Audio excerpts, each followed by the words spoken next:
Ikaw ba ay tuluyan ng kinalimutan ng iyong partner? At kahit anong gawin mo ay deadma ka pa rin niya. At hanggang ngayon ay hindi ka na rin niya kinukontak, text o chat ay wala talaga. At hanggang ngayon ay naghihintay ka pa rin na tawagan ka niya.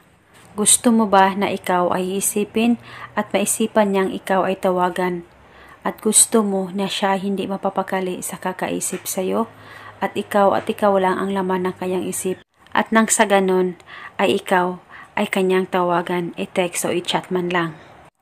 At gustong gusto mo na magkaayos kayong dalawa dahil sa sobrang mahal na mahal mo siya at hindi mo gusto na tuluyang magkahiwalay kayong dalawa. Kaya gusto mo gawin ang lahat para lang maging okay at maging maayos kayong dalawa ng partner mo.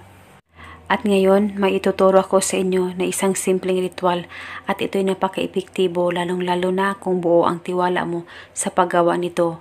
Ang gagawin mo lamang dito bago ka matulog ay sambitin mo lang ito, pangalan at apelido.